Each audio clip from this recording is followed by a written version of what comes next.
Well, you might as well start by writing down that URL. I'll show it to you again at the end of class. That's where the syllabus is. The syllabus will tell you pretty much everything you need to know about the class. There's a text. This is it. It consists of readings from a larger text. I use it because it's old, but a lot of the theorists that we're going to talk about are also old, and so I found this particular text accurate. And many of the people that we're going to talk about have very sophisticated views of personality. And I think that it does you a disservice unless you read something that's sufficiently sophisticated so that you actually understand, at least to some degree, what the people that we're going to study were talking about. One of the things that I would recommend that you do as students in this course, and maybe in every course, speaking of industriousness, is come up with a plan of attack for the course and use a scheduler. You know, if you treat your university career like a full-time job, you're much more likely to succeed. And if you keep up on the readings and you keep up on the essays and all of that, then you're much less likely as well to fall into despair when you get too far behind. Using a Google Calendar or something like that to organize a schedule for the entire semester at the beginning of the semester can be invaluable, especially if you're not very industrious, because it can keep you on track. And one of the things we know about industrious people is that they are very good at using schedules and at planning the use of their time. And so I would like to say that you should all be smarter, but I don't know how you could be smarter. We don't know anything about how to improve intelligence, and I suppose we don't really know anything about how to improve industriousness either, but I can tell you that people who are industrious come up with a strategy for solving the problem that's ahead of them, and then they do whatever they can to stick to the strategy. And so, for example, if you sat down today or tomorrow for a couple of hours, 3 hours, and you filled in a Google Calendar, whatever you happen to use, with a strategy for studying and a list of when all your assignments are due and all of that, and when you're going to sit down and study, then you won't be in a position where you have to cram for 10 hours a day hopelessly right before, you know, an important exam. It's also a very ineffective way of studying, by the way. I mean, first of all, people who cram for 10 hours say they're studying for 10 hours, but they rarely are because, well, I can't study for 10 hours. I don't have the power of concentration that would enable me to do that for that prolonged period of time. I can manage about 3 hours of intense intellectual activity before I'm pretty done. And it's also the case that if you study and then sleep and then study and then sleep and then study and then sleep, you space it out, then you're much more likely to remember. It's also much more likely that you're much more likely to remember if you try to recall the material, and so highlighting and that sort of thing isn't very useful, but reading, closing the book, summarizing what you've read without opening the damn book, that's useful. And the reason for that is that you're practicing remembering. And that's what you have to practice. If you're practicing memorization, you have to practice remembering. You don't just go over the thing over and over. That'll help you with recognition memory, but it won't help you with recall memory. We might as well start, I suppose, with a definition of personality. It's hard to define something that's that general because when you're speaking about human beings, it's not that simple to figure out what constitutes personality and what constitutes something else. So I'm going to hit at it from a couple of different perspectives. And while I'm doing so, I would like you also to consider the nature of what you're going to learn. Human personality is essentially unfathomable. Human beings are unbelievably complicated, and we're nested in systems that are also unbelievably complicated. There are more patterns of connections between neurons in your brain than there are subatomic particles in the universe by a substantial margin. You can look up Gerald Edelman if you want to find out about that. And so it's not unreasonable to point out that you're the most complicated thing we know of by many orders of magnitude. And the probability that you can understand yourself in anything approaching totality is extraordinarily low. So this makes the study of personality something very daring and hopeless and complicated. Now, we're going to cycle through a very large number of theorists, and what you'll find is that although there are commonalities between them, there are marked differences. And so then you might ask yourself, well, what's the point of studying this sequence of theorists and ideas if there's no point of agreement between them?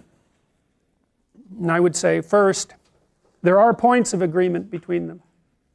Although personality hasn't advanced to the point where I would say that we have a homogeneous theory that's free of internal contradictions. But I would also say that personality is a hybrid discipline. It's partly science, but it's partly engineering. The clinical element of it, I would say, is more like engineering, and what engineers do is try to do things. They try to make something happen, and they are informed by theory, but the point is still to build something. And when you're working as a clinical psychologist, and most of the initial theorists that we'll discuss for the first little more than a third to a half of the course are clinical theorists, they're trying to build something. And they're dealing with very, very difficult conceptual problems because they're either trying to cure mental disorders or maybe even unhappiness and trying to bring about health. And the problem with that is that it's not a straightforward thing to define a mental disorder from a scientific perspective, because what's healthy mentally and what's not is partly social judgment, and it's partly socially constructed, and it partly has to do with norms, and it partly has to do with ideals, because you might also say that to be healthy is to be normal, but you could also say that to be healthy is to be ideal. And then of course you run into the problem of having to conceptualize an ideal, and it isn't self-evident that science is capable of conceptualizing an ideal, because ideals tend to fall into the domain of moral judgments, say, or philosophical judgments, rather than scientific judgments per se. So what I would say to you is that it would be worthwhile to approach this course as if you were an engineer of the human spirit, an engineer of your own spirit to begin with, but also an engineer of the spirits of other people, because as you interact with other people, you inevitably tell them what you want and what you don't want. When they give you what you want and what you admire, you respond positively to them, you pay attention to them, you smile at them, you focus your thoughts on them, you interact with them, and you reward them for acting in a particular manner. And when they don't respond the way that you want, then you punish them with a look, or by turning away, or by rejecting their friendship, or when you're a child, by refusing to play with them. And so we're engaged in the co-creation of personalities, our own and others. And that also brings up the same question: what is it that we are all collectively trying to be and trying to create? I suspect that you all have the experience of falling short of the ideal, an ideal that you hold for yourself or an ideal that other people hold for you, I suspect that you all feel the negative consequences of falling short of that ideal. Freud would conceptualize that as the superego imposing its judgment on the ego, you being the ego, the superego being a hybrid, I suppose, of external forces and also your internalization of those judgments and forces. Now, personality per se, I would say, has these elements of ideal and has structural elements as well, and we're going to talk about those more in the second half of the class. The structural elements can be lined up and outlined more scientifically. The second half of the class concentrates more on physiology, brain physiology, and on statistical approaches to the description of personality. I suppose you might say that that outlines the territory. The course is called Personality and Its Transformations because we have personalities, that's who you are now, but our personalities are also capable of transformation, of change. I mean, obviously, we think about that as learning. Some of that might be regarded as factual learning, and some of it might be regarded as learning how to perceive and behave. And I would say that the clinical psychologists that we'll cover to begin with are much more concerned with the nature of the implicit structures that shape your perceptions, and also the implicit structures that shape your behaviors and how they're integrated in relationship to your negative emotion, health, and well-being. Whereas the thinkers in the second half are more concerned about laying out the structural elements of those features and relating them to underlying, say, mechanistic phenomena, making the assumption, which seems warranted, that there's some relationship between your personality and the manner in which your brain functions. I'm going to try to provide you with a meta-narrative that will help you unite these different theories. I've often found it useful when I'm trying to remember something to have a story to hang the facts on. Otherwise you're faced with the necessity of doing nothing but memorization, and it isn't obvious to me that memorization actually constitutes knowledge.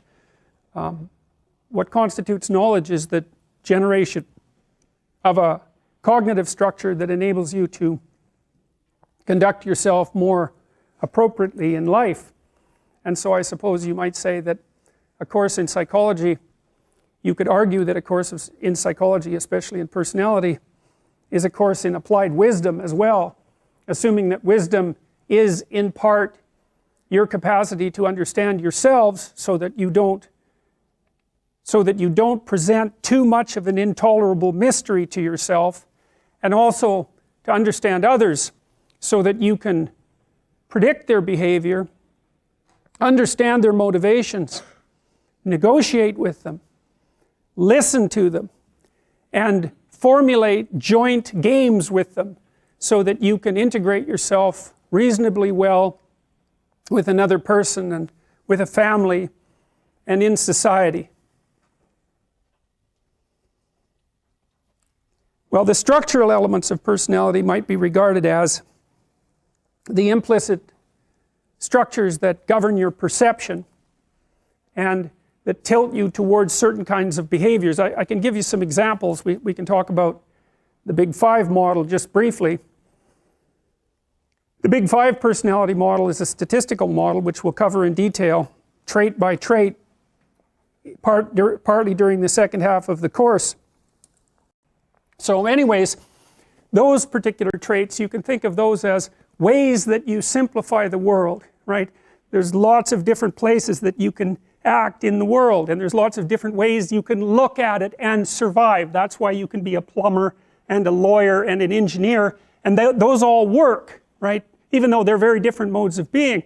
And you can have different personalities and survive as long as you're capable of finding the place where your particular filters and behavioral proclivities match the demand of the environment. And a huge part, I would say, of successful adaptation is precisely that.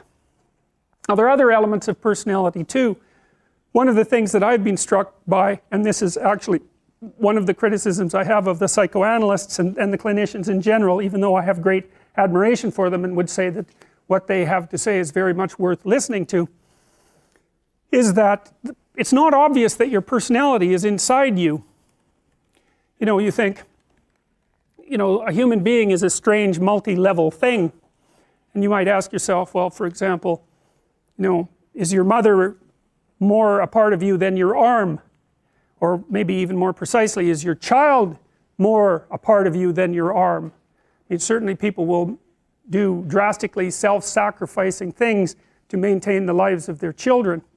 And so you're a person, and you're made out of all sort of subcomponents of a person, none of which you can see when you look at a person, all the complicated machinery inside you that makes you who you are. And then outside of that, of course, you're nested in all sorts of complex systems. So you're part of a family, and you're part of a community, and that's part of a province, and that's part of a state, and that's part of an international consortium of states, and that's part of an ecosystem. And how you make a distinction between you and the systems that you're embedded in is also of extraordinary difficulty. And one of the things that you have to do as a clinical psychologist, for example, if you're trying to diagnose someone with depression, you think, well, this person's dreadfully unhappy.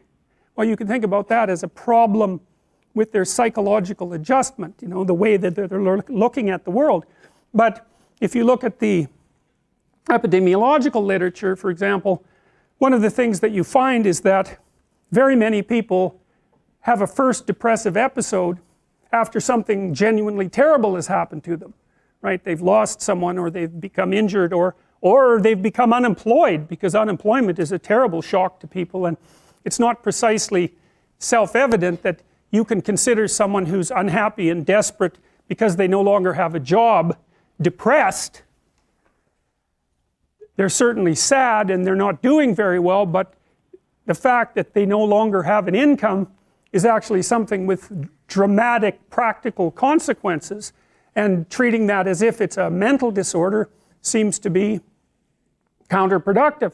It's also the case, for example, that if someone comes into you to talk to you and they're very upset, and they may manifest the signs of, say, an anxiety disorder, or again depression, or other clinical features for that matter, you have to do a careful analysis of their manner in which they're embedded in their family, because, and this is something that we'll talk about quite thoroughly when we come to discussing Freud, is that, well, you know, it's not like everybody's families are necessarily particularly happy places to be. You know, I mean, human beings are very dependent. We have a very long period of dependency, partly because we're so cortically hyper-developed. It takes a very long time to program us into something that's vaguely capable of maneuvering on its own, and that produces, of course, the very tight familial bonds that we all desperately require, because who wants to be alone in the world? But it also exposes us to the probability of becoming entangled into even multi-generational family pathology. And it isn't obvious always, and certainly hasn't been to me when I've seen my clients, that the fundamental problem with the client is the client. Sometimes the fundamental problem is the family. And perhaps that person has been identified as the problem person. It's rather convenient for everyone who's involved to make that presupposition. It's also the case that, this is the Freudian idea fundamentally, this is the Oedipal idea, that it's very easy for people to become over-dependent on their parents, and for the parents to facilitate that, and then for the primary developmental problem for the individual, in fact, to become free of the interfering elements of the family, so that they can exist as independent individuals. Well, and then of course there are cultural variations in that that make that proposition complex, but that's a fundamental tenet, say, of Freudian psychology. A lot of the clinical psychologists, all of whom that we're going to study, have a pronounced Western orientation. One of the fundamental presuppositions is that part of the hallmark of positive psychological development is the creation of an individual that's capable of acting independently, and that's, I would say, an implicit ideal that lurks at the bottom of the clinical presuppositions of all the theorists that are classic psychologists. All right, so, well, why this plethora of tools? Well, I said, in some sense, being a personality psychologist is like being an engineer. You're trying to build better people. And you might say that if you're a carpenter or a mechanic, that your ability to fix a vehicle or build a house is dependent on your proficiency with regards to the use of a multitude of tools. And so then you might say, well, the more tools you have at your disposal, the more likely it is that you're going to manage things properly. And so what I would like to offer you is the possibility that what you're going to encounter in this course is a series of sophisticated conceptual tools that will help you understand yourself better and therefore better orient yourself in the world. I regard this course as intensely practical, and that's because I believe that you have nothing to rely on in your life that's more crucial to your success as you move through life than your character and your personality. That's what you bring to every situation. And the more sophisticated you are in relationship to yourself and others, the more you understand people, the deeper you understand the nature of your own being, the more likely it is that you're going to proceed through your life in a manner that will make you pleased to exist rather than displeased to exist. I've collected the writings of people that I regard as of incomparable brilliance. They're difficult to understand. Their concepts are complex, but it's not surprising because the subject matter is complex and vital. And so it requires work, and I would say try to keep up on the readings if you would. It's going to make the course much richer for you. And I would say, because people often ask me, well, how should I read for this course? Because there's a lot of reading. And the answer is, read as if it matters. That's the right answer. Don't be thinking about how it's going to be tested. If you do the readings and you come to the lectures, then the tests aren't particularly difficult. But you should read the readings as if the person is writing about you. And you should try to understand what the person says, because it's another tool for you to use. And I would say, well, with my clients, you know, I use the approaches of one theorist for one client and the approaches of another theorist for another client. It seems to me to depend to some degree actually on the temperament of the client. I've found, for example, that people who are very high in openness, which is the creativity dimension, are quite amenable to a Jungian approach, whereas people who are more practical, conscientious, low in openness are much more amenable to a behaviorist approach. We don't really know enough about psychology yet to match treatment to temperament, but those are some of the things that I've experienced. Okay, practicalities. Well, there's a website. I gave you the URL. I'll put it up again at the end of class. The URL lists all the readings that aren't in the textbook. And so the textbook contains the classic readings, readings from people like Jung and Freud and Piaget and so forth, Rogers. And as I said, I picked that particular textbook because I believe that the author did a very credible job of summarizing what's very difficult to summarize. So, and then also on the website there are links to papers, because much of the more modern material that pertains, say, to neuroscience and also to trait personality, I think it's better just to read the original papers, and I'll detail them out with you. as we go through, and that'll also give you some familiarity with original psychological papers, which are, again, there's an idiom that you have to master in order to understand them, but you might as well practice it, especially if you're interested in continuing with psychology in your educational practice or as a career. It's good to get accustomed to it. So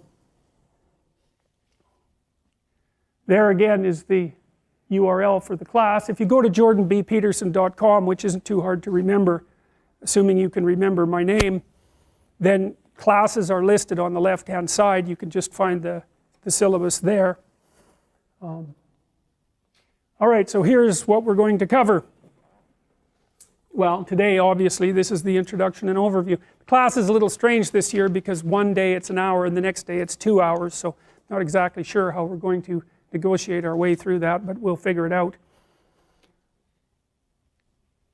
Historical perspectives, mythological representations. Well, I told you that I would try to provide you with a meta-narrative that might enable you to link the theories that we're going to talk about together. So I'm going to describe to you what you might regard as a conceptual language, and as far as I can tell, it's the imagine that there are two kinds of things that you need to know, and I believe this to be the case. I believe that you need to know what the world is made of, and I suppose that's the proper domain of science, but then you need to know how to act, and that's a whole different thing. And you need to know how to act. That's the thing you need to know most of anything, because of course you're a living creature, and action in relationship to desired goals is everything to you. And you can think about that from a Darwinian perspective. You have to act at least so that you can survive, at least so that you can find a partner. That's life. And so part of the question is, well, how does the world look if you think about it as a place to act? And the answer isn't a place of value-free objects. That's not what the world looks like. And you can't act in a world of value-free objects because there's no way of choosing between them. If everything has zero value, why would you choose one thing over another? You live in a world where things present themselves to you as of different value. And that's partly a consequence of your temperament, although it's a consequence of other things. And so what I'm going to try to do is to provide you with a schema that describes the world of morality, roughly speaking, which is how to act, and tell you a little bit about what I think the language is, which I think was derived from Darwinian processes, and I believe that it's within that structure that the clinical theories logically nest. And so that'll give you a way of linking one theory to another from a conceptual perspective without having to rely so much on sheer memorization. Then we'll talk about heroic and shamanic initiations, and the reason we're going to do that is because, well, people used shamanic initiations for tens of thousands of years all over the world, and they have a particular kind of structure. The paper by Mircea Eliade, which is linked on the site, is a very interesting one. It details out some of these processes. There have been intelligent commentators like Henri Ellenberger, who wrote The Discovery of the Unconscious, which I think is an outstanding book, who linked the processes that the psychoanalysts uncovered in the late part of the 19th century and early part of the 20th century back to these more primordial rituals of personality transformation. And so we're going to situate ourselves in some sense in deep history, talking first about the underlying mythological landscape, then talking about archaic modes of personality conceptualization and transformation, and then moving from there into constructivism. And we're going to concentrate mostly on Jean Piaget, who was a developmental psychologist. Constructivists believe that you make yourself out of the information that you gather in the world. So you're an exploring creature. You explore specifically when the maps that you're using in the world are no longer orienting yourself properly, when they're producing errors. You go out and gather information and assemble yourself from the information that you discovered. Then the depth psychologists, Jung and Freud. I think with Jung, I'm going to walk you through some films. I'm not going to use the films per se. I'm going to use clips, stills from the film, but you know the film, so in chronological order. and I'm going to try to explain to you how you might use Jungian presuppositions to understand what the films are about. You know, if you think about a film, say, like The Lion King, which was an extraordinarily popular film, it's a very strange phenomena that you go and watch it, right? I mean, think about it. It's drawings of animated animals that in some sense represent you. They're very low resolution, but you perceive them immediately as living things, and you attribute to them motivation and motive power and understanding. You do it automatically without even thinking about it. And there's a classic plot that lies underneath those stories, and the plots are very, very, very, very old, and that's why you can understand them. And the reason you can understand them is because life has a plot, or maybe it has a couple of plots, a multitude of plots, but life has a plot, and if it didn't, we wouldn't be able to understand each other. And so I'd like to illustrate that for you by analysis of some of these films. I think it's the best way to understand someone as sophisticated as Jung, who is very difficult to get a handle on. Freud, I'm going to do the same thing, although I am going to show you a film with Freud. I'm going to show you a film called Crumb, which is a documentary, and it's about a very badly enmeshed family and the attempts of the family members to, I suppose, escape it. I'll talk to you about Freud, I'll show you the film. That should give you a sense of Freudian psychopathology, which is a very difficult thing otherwise to understand. Then there's a midterm. The midterm is multiple choice. You'll do it in class. You'll have lots of time to finish it. It'll cover the material that we studied up to that point. Then we're going to talk about Rogers, Carl Rogers, who's a humanist. Rogers has a body-centered philosophy, I suppose, and he's interested as well in optimal personal development and the role that interpersonal communication plays in that. Rogers' hypothesis fundamentally, and it's a very interesting one, is that honest communication between two people can produce personality transformation. And you know, you might think, well, you kind of know that already because there's something very engaging about a deep, honest conversation where you're able to say things that you wouldn't normally say, where you're being listened to by someone who's actually listening to you and you're listening to them, and in the conversation you're moving both of you further to a different point. That's different than a conversation where you're right and you're trying to convince me, or I'm right and I'm trying to convince you, which I would say is the typical conversation. The healing conversation is more, well, what's up with you? You know, how are you doing? How's your life going? What sort of problems are you facing? What do you think about those problems?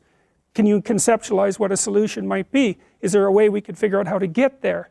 You know, so it's a problem-solving conversation, and it's predicated on the presupposition that the person that you're conversing with has the capacity to grow in a positive direction if they so choose.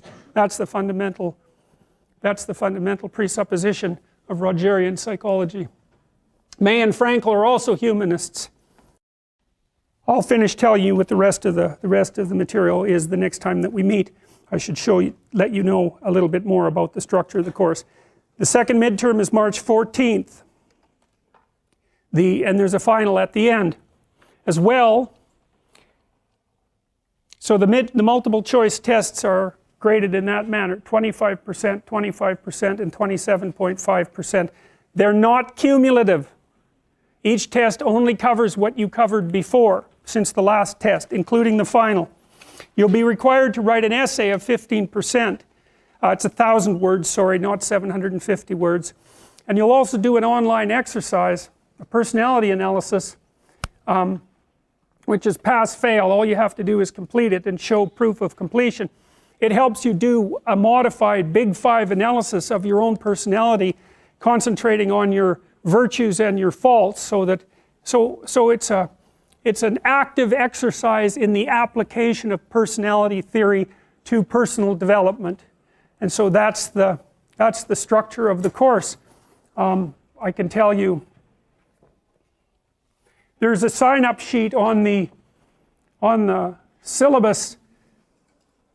I've broken the essays down into multiple types across the entire semester. I would highly recommend that you go there and sign up. There are limited slots for each topic, and the reason for that is, well, I don't want my TA to have to grade 200 essays the last week of classes. We have to spread them out across the year.